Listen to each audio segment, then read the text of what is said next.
2003 में एफबीआई ने Andrew Carlsen के नाम से एक 44 साला आदमी को गिरफ्तार किया।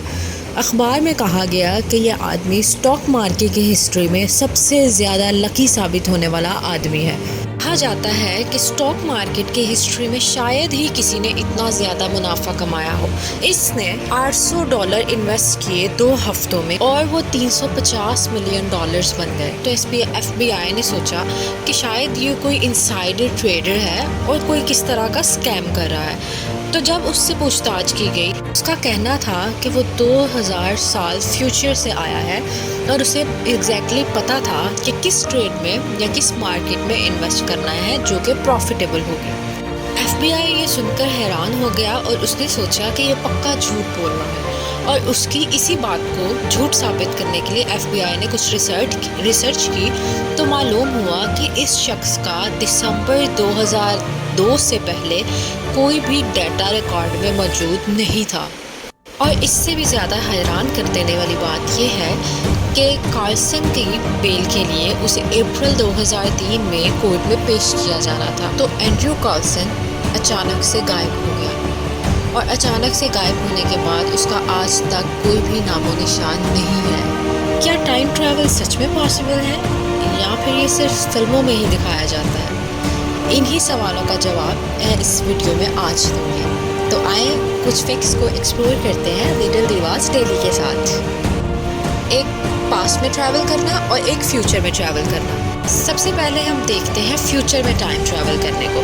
फ्यूचर में टाइम ट्रैवल करने की थ्योरी सबसे पहले निकल कर आई है अल्बर्ट आइंस्टाइन की थ्योरी स्पेशल रिलेटिविटी में से।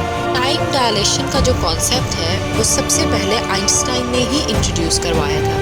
आइंस्टाइन से पहले माना जाता था कि टाइम एक कांस्टेंट चीज़ है, चाहे आप अर्थ पे हैं, चाहे आप मार्स पे हैं या किसी और प्लैनेट। इसको अगर प्रैक्टिकल एग्जांपल से समझाया जाए तो मान लें कि आपके पास 2 क्लॉक्स हैं और उनमें से एक क्लॉक जो है वो आपने अर्थ पर रखा है। उनका टाइम ड्यूरेशन सेम है, टाइम के सेकेंड्स, नैनो सेकेंड्स और मिनट्स बिल्कुल सेम है। और उनमें से एक क्लॉक को ज़मीन पर रखा गया है और दूसरे क्लॉक को आप प्लेन में ट्रैवल करवाते हैं, राइट? अब सपोज करें कि जो एरोप्लेन है वो पूरी दुनिया का चक्कर लगाकर वापस आता है, तो इन दोनों घड़ियों का जो वक्त है उनमें नैनो सेकेंड्स का फ़र्क आएगा। इसका मतलब कि जो प्लेन में बैठी हुई घड़ी थी वो घड़ी ने ट्रैवल किया और वो नैनो सेकेंड्स पीछे है, जिसने आइंस्टाइन की इस टाइम डायलेशन की थ्योरी को सच प्रूव कर दिया था। और अगर आसान लफ्ज़ों में कहा जाए तो अगर आप फ्यूचर में ट्रैवल करना चाहते हैं तो फ्यूचर में कोई ऐसा रॉकेट प्रिपेयर करना होगा जो कि लाइट की स्पीड के साथ मूव करे। तो अगर थ्योरेटिकली और एक्सपेरिमेंटली देखा जाए तो अगर आप इस तरह का कोई रॉकेट प्रिपेयर कर लेते हैं तो आप फ्यूचर में ट्रैवल कर सकते हैं। लेकिन प्रॉब्लम सिर्फ एक है कि अभी तक इस तरह का कोई रॉकेट प्रिपेयर नहीं किया गया है। लेकिन जिस तरह से टेक्नोलॉजी एडवांस हो सकती है, मोस्ट प्रॉबेबली हो सकता है कि in future we would be able to travel in the future. So thank you so much for watching. Please like, share and subscribe.